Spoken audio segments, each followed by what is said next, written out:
Kasabay ng marahas na pagbuhos ng ulan sa labas, ay ang malakas na pagbukas ng pinto ng mansyon ng mga Madrigal. Isang dagundong ng kulog ang sumalubong kay Elias, ngunit hindi iyon ang nakapagpatigil sa kanyang paghinga. Hagulgol.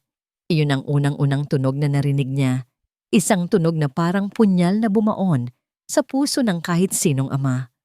Ang mga hagulgol ng kanyang kambal na anak. Cairo? Chloe? Binitiwan ni Elias ang kanyang mamahaling leather briefcase. Bumagsak ito sa sahig na gawa sa marmol ng walang tunog. Nalunod ng sigaw ng takot sa kanyang dibdib. Mabilis na sinuyod ng kanyang mga mata ang malawak na sala. At doon, sa gitna ng lahat, nakita niya ang isang imaheng gugunaw sa kanyang mundo. Nakatali sa isang upuan si Laika, ang yaya ng kanyang mga anak. May busal na tela ang bibig nito at namumugto ang mga mata sa walang tigil na pag-iyak.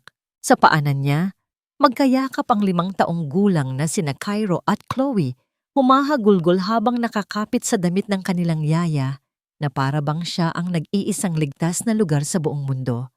Ito ang Moy Kausukin, Event Hook, isang eksenang puno ng kaguluhan, takot at misteryo. Sa isang iglap, nawala ang pagiging CEO ni Elias Madrigal. Ang natira ay isang ama na handang pumatay para sa kanyang mga anak. Mga anak! Sigaw niya. Agad siyang tumakbo palapit. Lumuhod siya at niyakap ang nanginginig na kambal. Anong nangyari? Nasaan sila? Sinong gumawa nito sa inyo? Sunod-sunod niyang tanong, pero tanging iyak lang ang naisagot ng mga bata. Inilayo niya ang tingin sa mga anak at ibinaling ito kay Laika. Kitang-kita niya ang matinding takot sa mga mata nito. Takot para sa mga bata at takot para sa sarili. Nanginginig ang buo nitong katawan. Ito ang Moy Kaukamsuk, emotional hook. Ang pag-aalala ng isang ama at ang biglaang pagdududa sa taong pinagkakatiwalaan niya. Mabilis niyang kinuha ang maliit na kutsilyo mula sa kanyang bulsa at walang ingat na pinutol ang mga lubid na nakatali sa mga kamay at paa ni Laika. Sa sandaling nakawala ito, hindi ito tumakbo o sumigaw. Ang una nitong ginawa ay yumuko at yakapin ng mahigpit ang kambal habang bumubulong ng mga salitang hindi maintindihan ni Elias. Okay lang. Andito na si Yaya. Shh! Tahan na. Ilang minuto lang, dumating na ang mga pulis kasama si Braulio, ang pinuno ng seguridad ng mga Madrigal. Habang kinakausap ng mga investigador si Lika, na hindi pa rin makabuo ng isang buong pangungusap dahil sa panginginig, nilapitan ni Braulio si Elias. Sir, na-check na namin ang buong perimeter. Walang bakas ng forced entry. Lahat ng pinto at bintana nakalock mula sa loob. Maging ang CCTV biglang nag-malfunction kalahating oras bago kayo dumating. Napatingin si Elias kay Laika. Si Laika lang. Si Laika lang ang may susi sa mansyon bukod sa kanya. Lumapit ang hepe ng pulis, isang matandang kaibigan ni Braulio. Ibinulong nito kay Elias, sapat lang para marinig niya, Sir, mukhang malinaw na kung sino ang may gawa nito. Imposibleng may nakapasok dito nang walang tulong mula sa loob. Gawa ito ng tagaloob. Ang mga salitang yon ay parang lason na unti-unting kumalat sa isipan ni Elias. Tinitigan niya si Lika, ang babaeng pinagkatiwalaan ng kanyang yumaong asawa. Ang babaeng inalagaan ng kanyang mga anak na parang tunay na ina. Posible ba? Matapos ang interogasyon, dinala ni Elias ang kambal sa kanilang silid. Pareho silang nakatulog agad dahil sa pagod at takot. Dahan-dahan niyang isinara ang pinto at ang katahimikan ng mansyon ay tila mas nakakabingi pa kaysa sa mga sigaw kanina. Pumasok siya sa silid ng mga katulong kung saan natutulog si Laika. Simple at malinis ang kwarto, isang maliit na kama, isang lumang aparador, at ilang mga libro. Ngunit may kung anong nag-udyok sa kanya na silipin ang ilalim ng kama. Napaluhod siya.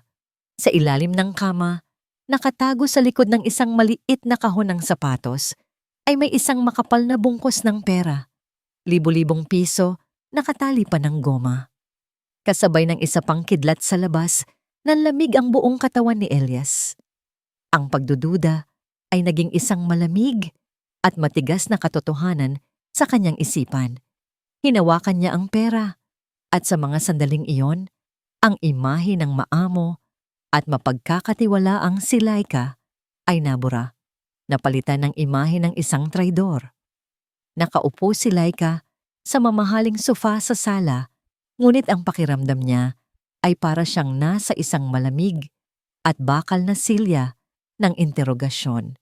Ang bawat sulok ng mansyon na dati niyang itinuring na pangalawang tahanan ay tila sumisigaw ngayon ng akusasyon.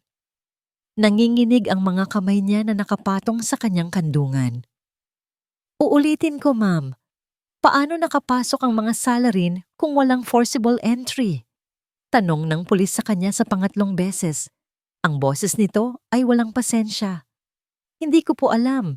May dalawang lalaking nakamaskara. Bigla na lang po silang pumasok mula sa pinto sa kusina. Sagot ni Laika, basag ang kanyang boses. Sinubukan ko pong isigaw ang pangalan ng mga bata, pero tinakpan nila ang bibig ko. Napabuntong hininga ang pulis at tumingin kay Braulio na nakatayo sa tabi ni Elias na parang isang tapat na aso.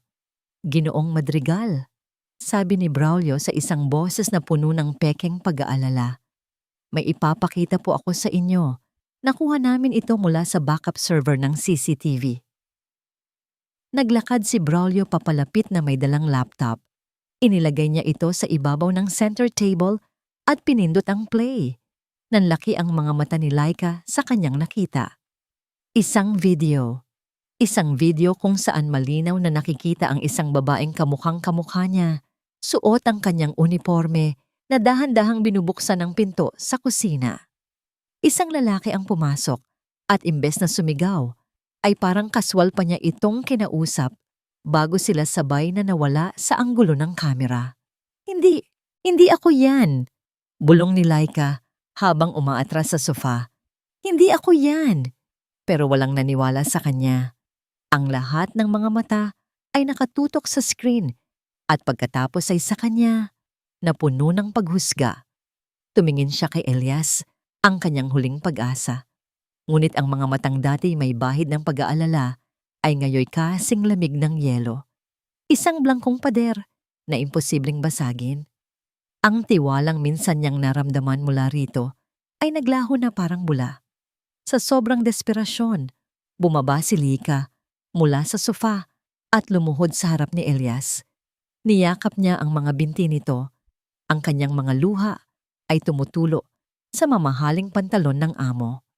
Sir Elias, maniwala po kayo sa akin. Pagmamakaawa niya. Hindi ko po magagawa to sa mga anak ninyo. Mahal na mahal ko po sila. Pakiusap. Hindi para sa akin, kundi para sa kaligtasan ng mga bata. Babalik po sila. Babalikan nila sina Cairo at Chloe. Hindi kumilos si Elias. Hindi siya nagsalita. Tumingin lang ito sa kanya mula sa itaas. Ang kanyang mukha ay hindi mababakasan ng kahit anong emosyon.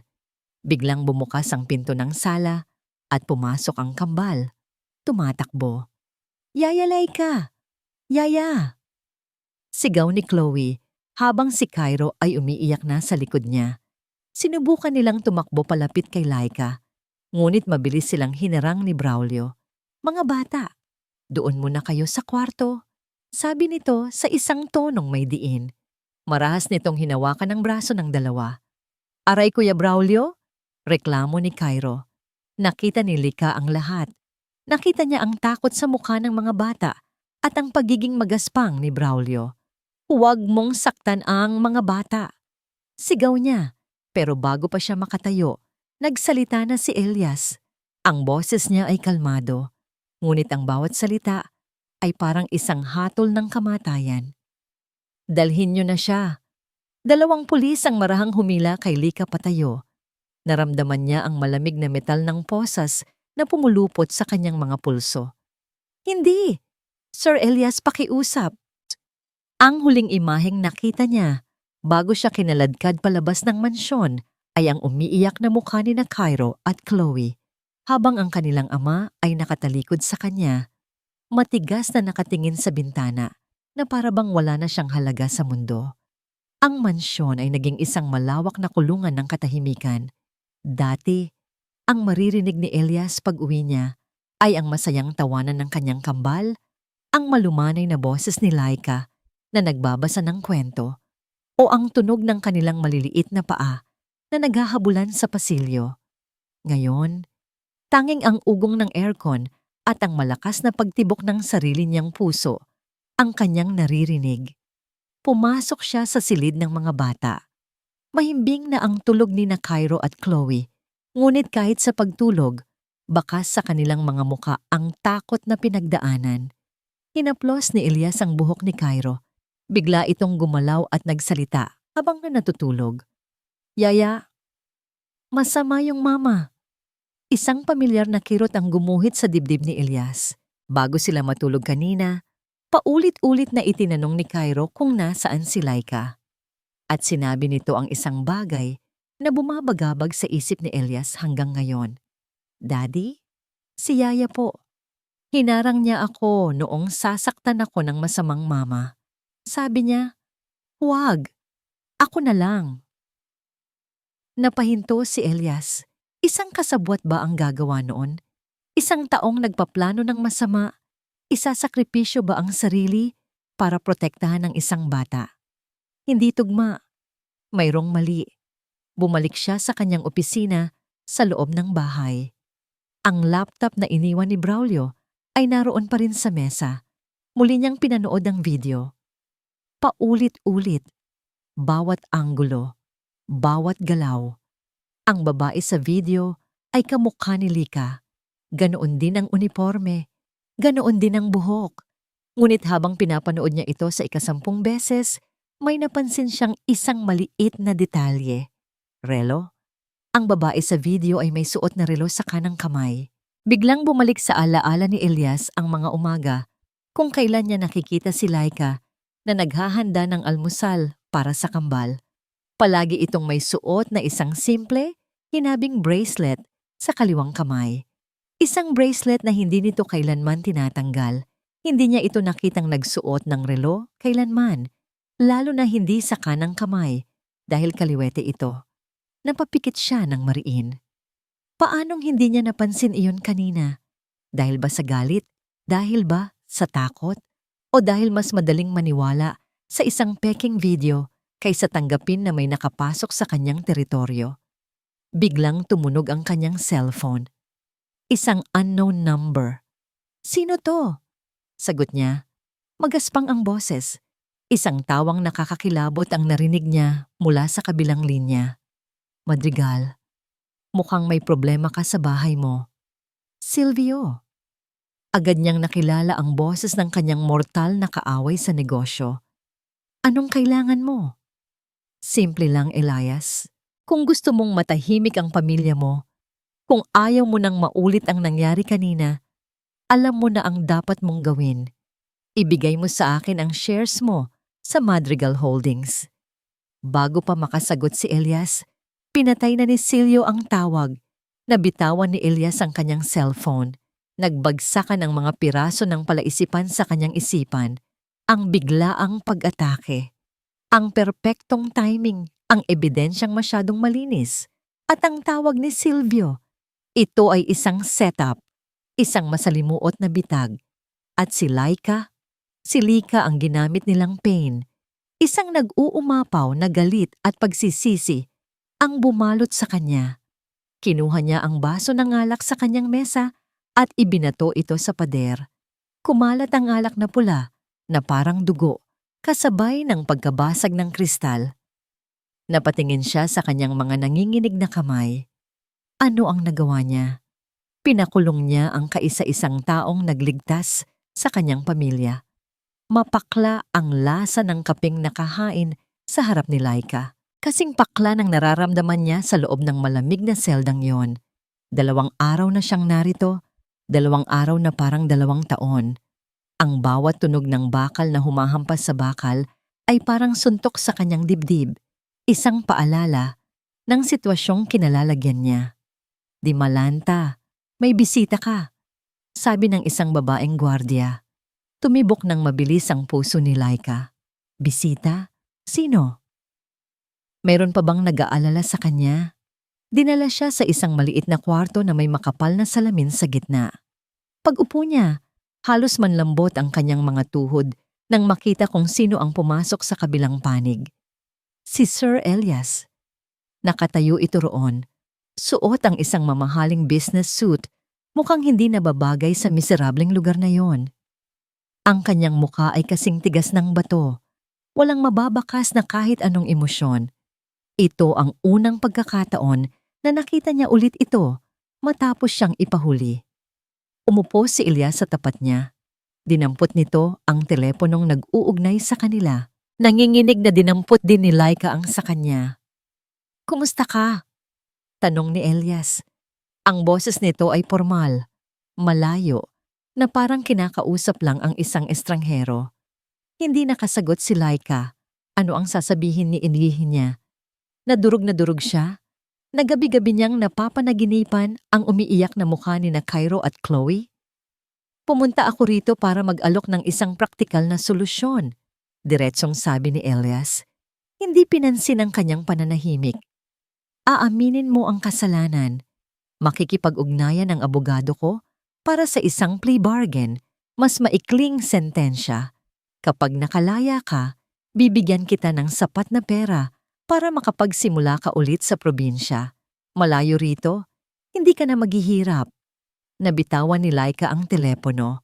Ang bawat salita ni Elias ay parang sampal. Hindi lang sampal kundi isang malakas na suntok na nagpabagsak sa lahat ng natitira niyang pag-asa. Pera. Iyon lang ba ang tingin niya sa kanya? Isang problemang kayang ayusin ng pera? Hindi. Mariin niyang sagot. Muling dinampot ang telepono.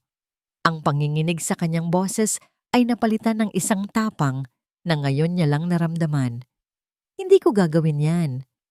Lika, wag mo nang pahirapan ang sarili mo. Pahirapan? Putol niya. Sir Elias, ang dangal ko na lang po ang natitira sa akin.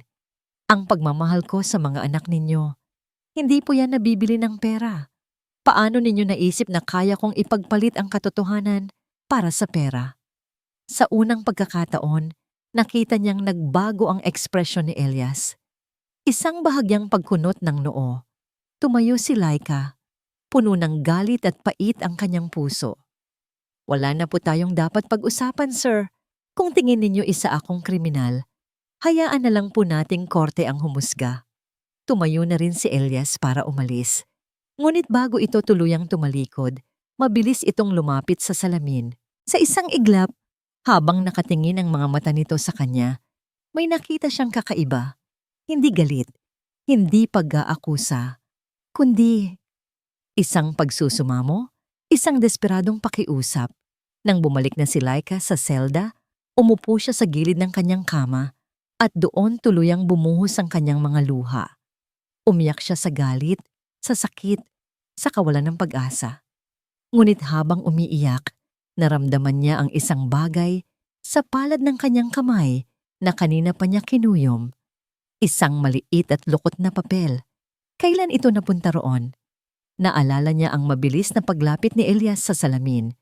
Nanginginig niyang binuklat ang papel. Sa loob, may 2 salitang nakasulat sa pamilyar na sulat kamay ni Elias. Magtiwala ka sa akin. Maghintay ka. Napahinto sa pag-iyak si Lika. Tinitigan niya ang papel, binabasa ito ng paulit-ulit. Hindi niya maintindihan. Bakit? Anong ibig sabihin nito?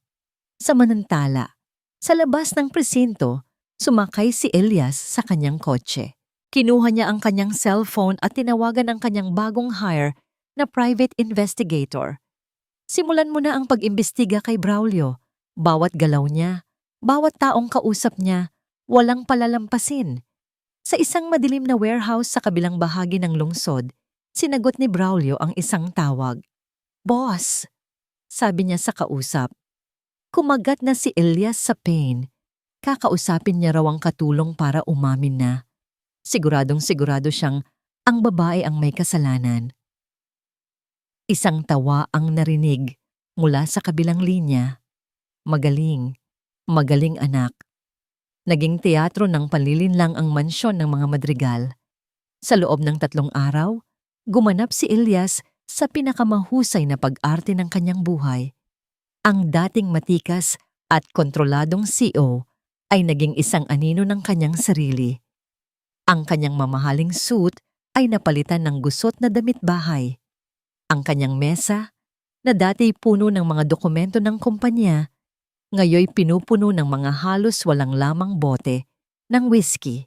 Pumasok si Braulio sa kanyang opisina, nagkukunwaring nag-aalala. Sir Elias, ayos lang po ba kayo? Baka po kailangan ninyo ng tulong. Itinaas ni Elias ang kanyang ulo mula sa pagkakayuko sa mesa. Namumula ang kanyang mga mata at sinadya niyang gawing garalgal ang kanyang boses.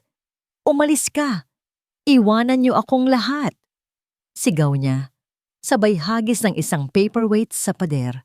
Sir, sinabi nang umalis ka, dagok ni Elias sa mesa. Lahat ng pinaghirapan ko, mawawala lang dahil sa babaeng yon, sa traidor na yon.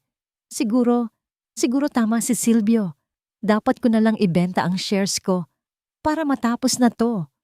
Nakita ni Elias ang bahagyang pagngisi sa mga labi ni Braulio bago ito mabilis na nagtago sa likod ng isang maskara ng pag-aalala. Sige po sir, magpapahinga na po kayo. Nang makalabas si Braulio, dahan-dahang itinuwid ni Elias ang kanyang pagkakaupo. Nawala ang pagkalasing sa kanyang mga mata. Ang natira ay isang malamig at mapanuring tingin. Kinuha niya ang kanyang cellphone at tiningnan ang mensahe mula sa kanyang private investigator. Target is on the move. Dumating ang gabi kasama ang malakas na buhos ng ulan. Nakaparada ang sasakyan ni Elias sa isang madilim na eskinita. Ilang blok ang layo mula sa isang bagsak na lugar sa Tondo. Nasa tenga niya ang isang maliit na earpiece, nakikinig sa bawat update. Nasa loob na siya ng isang lumang bodega, sir. Kasama niya si Silvio del Rosario, bulong ng investigador mula sa kabilang linya. Ilang sandali pa, isang serye ng mga litrato ang pumasok sa cellphone ni Elias. Malinaw, kahit kuha mula sa malayo, gamit ang isang telephoto lens. Si Braulio, tumatanggap ng isang makapal na sobre ng pera mula kay Silvio. Kumagat ka, Braulio. Kumagat ka sa pain. May audio na ako, sir. Pakinggan ninyo, sabi ng investigador. Isang garalgal na boses ang narinig ni Elias. Si Silvio. Siguraduhin mong sa susunod, walang palya. Kailangan nating makuha ang kambal. Yun lang ang paraan para tuluyang bumigay si Elias. Sumunod ang boses ni Braulio, puno ng kasakiman. Huwag kayong mag-alala, Itay. Ngayong gabi, habang abala siya sa paglalasing at pagluluksa sa kanyang kabiguan, walang bantay ang mga bata. Madali na lang silang makukuha. Sa oras na hawak na natin sila, mapipilitan na siyang pirmahan ng lahat. Itay. Ang isang salitang yon ay nagpatibay sa lahat. Hindi lang pala pera ang habol ni Braulio. Ito ay paghihiganti ng isang anak para sa isang amang hindi niya makilala sa publiko. Biglang nanlamig ang dugo ni Elias ngayong gabi. Ang ibig sabihin, ngayon na. Hindi na niya hinintay ang susunod na sasabihin ng investigador. Tinanggal niya ang kanyang earpiece. Ang kaninang kalmadong pagkalkula ay napalitan ng purong takot ng isang ama. Hinawakan niya ang manibela ng napakahigpit habang ang imahe ng kanyang kambal ay malinaw na lumitaw sa kanyang isipan. Walang pag-aalinlangan, tinapakan niya ang silinyador. Umungol ang makina ng kanyang sasakyan at humarurot ito sa gitna ng bumubuhos na ulan. Pabalik sa mansyon kung saan ang kanyang mga anak ay nasa bingit ng panganib. Laya ka na, Di Malanta. May nagpiyansa para sa'yo. Iyon ang mga salitang gumising kay Lika mula sa kanyang pagkakatulala sa loob ng selda. Laya? Sino? Hindi niya maintindihan. Pero sa halip na tuwa, isang matinding kaba ang biglang kumalat sa kanyang dibdib. Isang malakas na kutob. Sina Cairo at Chloe. Paglabas niya ng presinto, wala siyang ibang naisip. Hindi ang kanyang sarili, hindi ang kanyang kalayaan, kundi ang dalawang batang iniwan niya sa mansyon. Sumakay siya sa unang taxi na nakita niya. Ang mga kamay ay nanginginig habang paulit-ulit na bumubulong ng panalangin. Pakiusap, Diyos ko, iligtas ninyo sila. Kasabay nito, si Elias ay parang baliw na nagmamaneho sa gitna ng unos.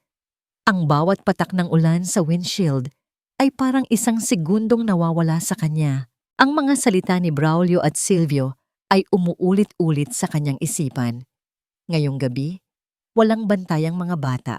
Mas lalo niyang tinapakan ng silinyador. Ang takot na nararamdaman niya ngayon ay higit pa sa takot na baka bumagsak ang kanyang kumpanya. Ito ang dalisay na takot ng isang amang malapit ng mawalan ng lahat. Pagdating ni Laika sa gate ng mansyon, nakita niyang bahagya itong nakabukas. Lalo siyang kinabahan. Tahimik siyang pumasok. Ang sala ay madilim at walang katao-tao. Isang nakakakilabot na katahimikan ang bumabalot sa buong paligid. Dahan-dahan siyang umakyat sa hagdanan, patungo sa silid ng kambal, at doon niya nakita si Braulio, nakatayo sa labas ng pinto ng kwarto, sinusubukang buksan ito. Braulio, sigaw ni Laika. Nagulat si Braulio na makita siya. Isang masamang ngiti ang gumuhit sa mga labi nito. Laika, nagbalik ka pa pala. Tamang-tama, para wala ng testigo. Anong ginagawa mo? Layuan mo ang mga bata. Huli ka na, sabi ni Braulio habang may inilalabas na susi. Oras na para kunin ang dapat sa amin ng tatay ko. Sa likod ng pinto, narinig ni Laika ang takot na iyak ni Chloe. Yaya Laika, tulong! Walang sandali ng pag-aalinlangan. Sa isang kilos na hindi niya alam kung saan nanggaling, tumakbo si Laika at humarang sa pinto. Itinukod niya ang kanyang buong katawan laban dito. Hindi ka makakapasok dito hanggat buhay ako. Sigaw niya, ang kanyang mga mata ay nag-aalab sa tapang. Nawala ang nangiti sa mukha ni Braulio. Umalis ka dyan, babae. Hindi! Isang malakas na sampal ang dumapo sa pisngi ni Laika. Napapikit siya sa sakit, ngunit hindi siya umalis. Itinulak siya ni Braulio, ngunit lalo niyang isiniksik ang sarili sa pinto. Sinabi nang umalis ka. Sa sobrang galit, buong lakas na itinulak ni Braulio si Lika. Tumama ang kanyang ulo sa hamba ng pinto. Bumagsak si Lika sa sahig, nanlalabo ang kanyang paningin. Ang huli niyang narinig ay ang pag-click ng lock ng pinto habang binubuksan ito ni Braulio. Ngunit sa mismong sandaling iyon, bumukas ng malakas ang pinto sa ibaba. Braulio! Isang sigaw na puno ng galit ang umalingaw-ngaw sa buong mansyon. Nakita ni Elias ang lahat. Si Laika, nakahandusay sa sahig na may dugo sa noo, at si Braulio, na akmang papasok sa silid ng kanyang mga anak. Isang ungol ng galit ang kumawala sa lalamunan ni Elias. Hindi na siya ang CEO. Isa siyang hayop na poprotektahan ang kanyang pamilya. Sinugod niya si Braulio at pinakawala ng isang malakas na suntok sa panga nito. Nagsimula ang isang brutal na laban. Suntukan, tulakan, nababasag na mga vase, walang nagsasalita. Tanging ang tunog ng kanilang paghahabol ng hininga at ang dagundong ng mga kamao ang maririnig, kasabay ng walang tigil na pag-iyak ng kambal sa loob ng silid. Nang akmang susuntukin ulit ni Braulio si Elias, biglang bumukas ang lahat ng ilaw. Isang grupo ng mga pulis ang mabilis na pumasok at umakyat. Huwag kayong kikilos, pulis to! Tinaas ni Braulio ang kanyang mga kamay. Talunan na. Sa labas, sa gitna ng ulan, pinoposasan na rin si Silvio del Rosario na naghihintay sa loob ng kotse. Tapos na ang lahat. Ngunit para kay Elias, hindi pa. Hindi niya pinansin ang mga pulis. Ang kanyang mga mata ay nakatuon lamang sa babaeng nakahandusay sa sahig. Tumakbo siya palapit dito. Lika! Dahan-dahan niyang itinaas ang ulo nito at inihiga sa kanyang mga kandungan. Sinubukan nitong imulat ang mga mata. Sir, ang mga bata. Bulong nito bago tuluyang mawalan ng malay. Nakita ni Elias ang dugo na dumadaloy mula sa noo nito. Humahalo sa kanyang mga luha. Niyakap niya ito ng mahigpit. Tulong! Sigaw niya. Ang kanyang boses ay basag sa takot at desperasyon. Tumawag kayo ng ambulansya! Amoy ng gamot at antiseptiko ang unang bumati kay Lika nang imulat niya ang kanyang mga mata. Puti ang kisame, puti ang kumot. Nasa ospital siya. Dahan-dahan niyang ginalaw ang kanyang ulo at naramdaman ang bahagyang kirot sa kanyang noo kung saan naroon ang isang maliit na benda. Gising ka na! Isang pamilyar na boses. Tumingin si Laika sa gilid at nakita si Elias na nakaupo sa isang silya sa tabi ng kanyang kama. Ang mamahalin nitong business suit ay gusot na. May mga pasa ito sa mukha at mukhang hindi pa natutulog. Ang mga bata? Iyon ang unang salitang lumabas sa bibig ni Laika. Ligtas sila. Mabilis na sagot ni Elias. Nasa bahay na sila. Kasama ang pinsan ko. Ligtas na sila dahil sa'yo. Tumango si Lika at dahan-dahang umupo. Isang katahimikan ang namagitan sa kanila. Hindi ito ang komportableng katahimikan na minsan nilang pinagsaluhan sa mansyon. Ito ay isang katahimikang puno ng bigat, puno ng mga salitang hindi masabi. Lika, ako. Nagsimulang magsalita si Elias, ngunit hindi niya mahanap ang tamang mga salita. Patawarin mo ako. Ang dalawang salitang iyon ay tila napakabigat para sa isang taong tulad ni Elias Madrigal. Ngunit para kay Laika, huli na. Naintindihan ko naman po, sir. Sagot ni Laika. Ang kanyang boses ay walang emosyon. Tumingin siya sa kanyang mga kamay na nakapatong sa kumot. Ginawa ninyo lang po ang sa tingin ninyo ay tama para protektahan ang pamilya ninyo. Hindi, sabi ni Elias umiling. Ang tama sana ay ang pagkatiwalaan ka. Pero nabigo ako. Inilagay kita sa panganib, sa kahiyan.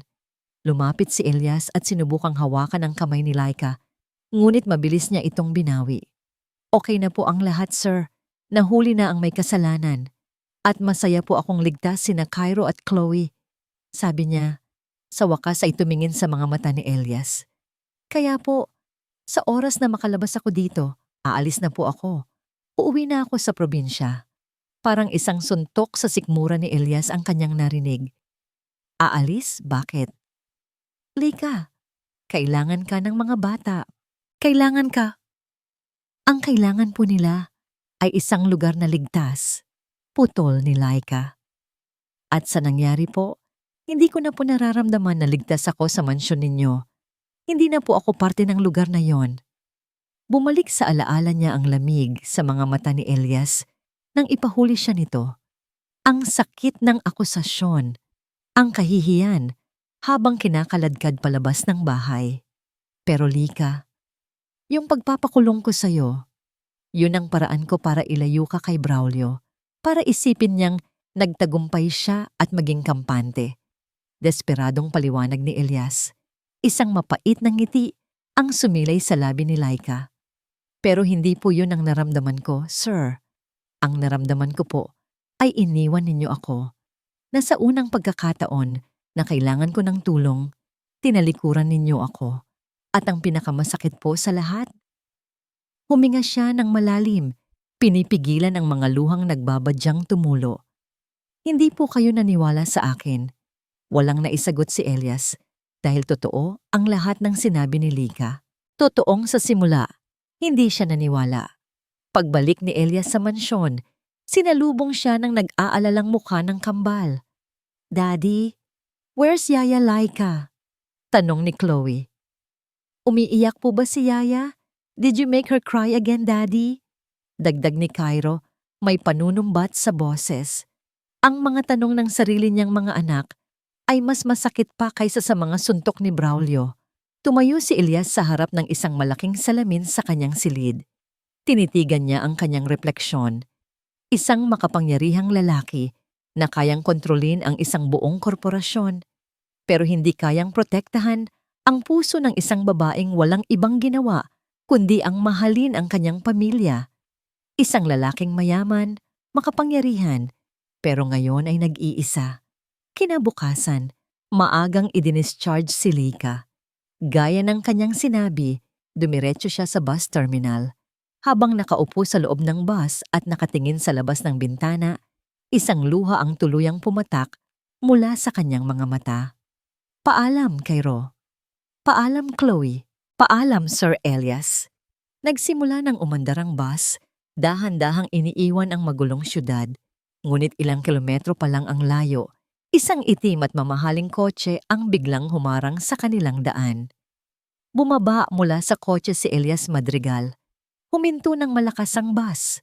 Isang biglaang preno na nagpatapon sa mga pasahero paharap.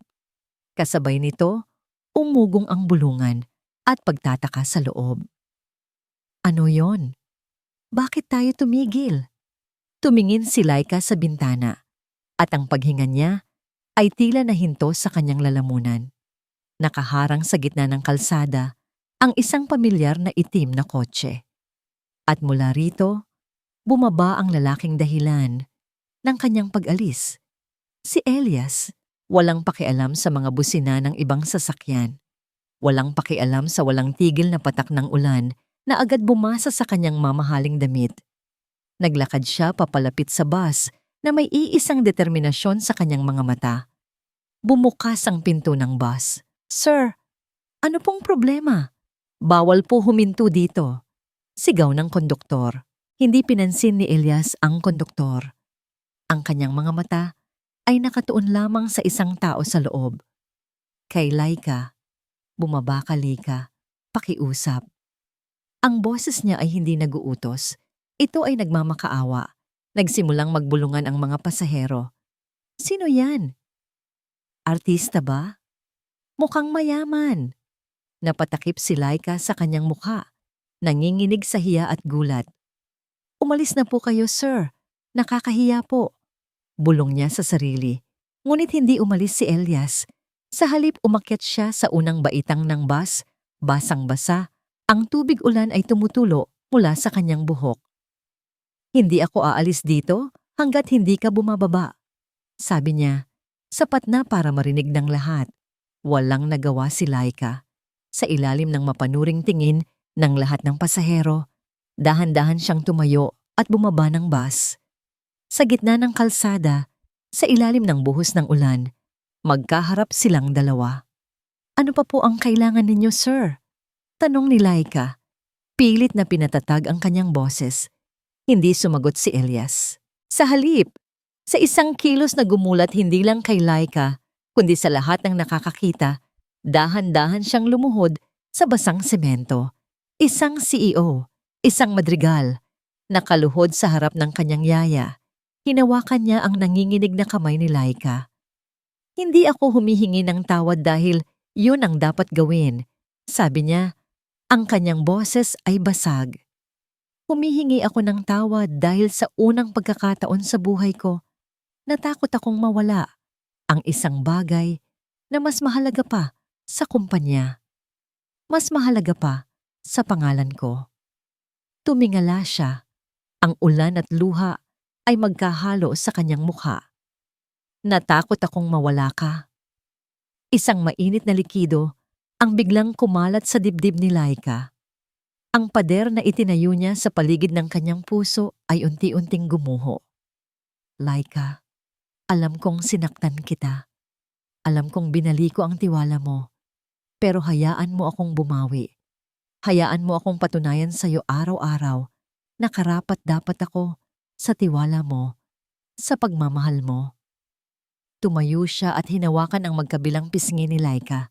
Hindi ko na kailangan ng yaya para sa mga anak ko. Ang kailangan nila, ang kailangan ko ay ikaw. Bumalik ka na sa amin, Lika. Bulong niya. Hindi lang bilang tagapag-alaga, kundi bilang ilaw ng aming tahanan. Bilang ang babaeng gusto kong makasama habang buhay. Sa mga salitang yon, tuluyan nang bumigay si Laika. Tumango siya habang humahagulgol. Niyakap siya ni Elias ng napakahigpit na para bang hindi na niya ito bibitawan pa. Sa paligid nila, ang mga busina ay napalitan ng palakpakan at hiyawan mula sa mga pasahero ng bus. Pagbalik nila sa mansyon, isang eksena ang sumalubong sa kanila sa pinto. "Yaya Laika!" Ang masayang sigaw ng kambal. Tumatakbo sila palapit at walang pag-aalinlangang niyakap ang mga binti ni Laika. "You're back! I told Daddy you would come back!" Masayang sabi ni Cairo. "We missed you, Yaya," sabi ni Chloe habang isinusubsob ang mukha sa damit ni Laika. Lumuhod si Laika para maging kapantay sila. Niyakap niya ang dalawa ng mahigpit. "Na-miss ko din kayo. Sobra." Sa likod nila, nakatayo si Elias, nakangiti. Isang tunay ng ngiti, hindi ng isang CEO, kundi ng isang ama at isang lalaking muling nakahanap ng kanyang tahanan. Makalipas ang ilang buwan, sa isang maaraw na hardin sa likod ng mansyon, makikita ang isang pamilya. Magkatuwang na naghuhukay ng lupa si Elias at Laika. Si Cairo ay naglalagay ng buto sa lupa habang si Chloe naman ang nagdidilig. Magkasama silang nagtatanim ng isang maliit na puno ng mangga. "Dahan-dahan lang, Chloe," natatawang sabi ni Laika nang halos matapon ng tubig mula sa pandilig. Lumapit si Elias mula sa likuran ni Laika at marahang inilagay ang kanyang mga kamay sa ibabaw ng mga kamay nito na may hawak na pala. Ipinatong niya ang kanyang baba sa balikat nito. Mula ngayon, bulong niya. Sapat lang para marinig ni Laika. Sabay-sabay na nating palalakihin ang pamilyang ito at ang puno na ito. Hinalikan niya ang noo ni Laika, isang halik na puno ng paggalang, pangako at pagmamahal. Ang dating mansyon na puno ng katahimikan at takot ay napuno na ng tawanan at pag-asa. Isang bagong simula, isang tunay na pamilya, isang patunay na ang tiwalang nararamdaman ng puso ay higit pa sa anumang kasinungalingang nakikita ng mata.